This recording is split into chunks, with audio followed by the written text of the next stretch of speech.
In our study, we are able to identify the dietary risk factors for incident and recurrent symptomatic kidney stones, which were dietary calcium and potassium.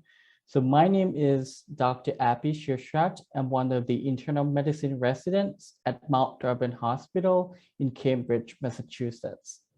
On behalf of my co-authors, it's my pleasure to talk about our study entitled Dietary Risk Factors for Incident and Recurrent Symptomatic Kidney Stones. And this will be published in the Mayo Clinic proceedings.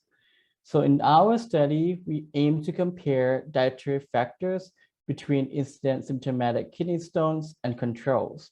And among the incident stone formers, we assess whether the same dietary factors were predictive of the symptomatic recurrence. So the way we did this was we recruited 411 local incident symptomatic stone formers, which were validated from the medical records, and 384 controls were seen at the Mayo Clinic during the period of 2009 to 2018. Dietary factors were assessed using the VitalCare Food Frequency Questionnaire that was administered at baseline. And then we utilized logistic regression to compare the dietary factors between incident stone formers and controls. And we used Cox proportional hazard models to estimate the risk of symptomatic recurrence with regards to the dietary factors. What we found was that lower dietary calcium, potassium, caffeine, phytate, and fluid intake were all associated with the higher odds of incident symptomatic kidney stone. And among the incident symptomatic stone formers, 73 were experiencing symptomatic recurrence during a median 4.1 years of follow-up. Lower dietary calcium and potassium were predictive of the symptomatic stone recurrence.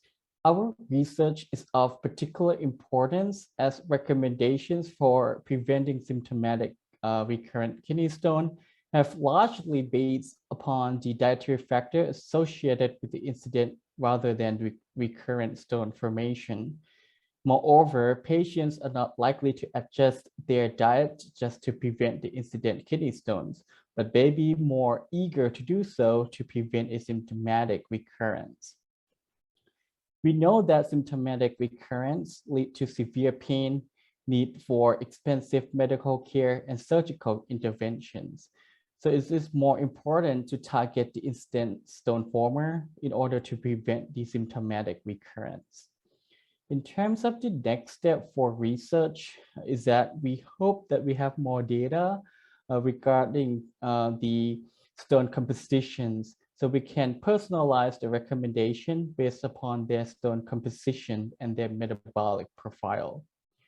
So in conclusion, we were able to demonstrate the low dietary calcium and potassium intake are important risk factors for both incident and recurrent stone.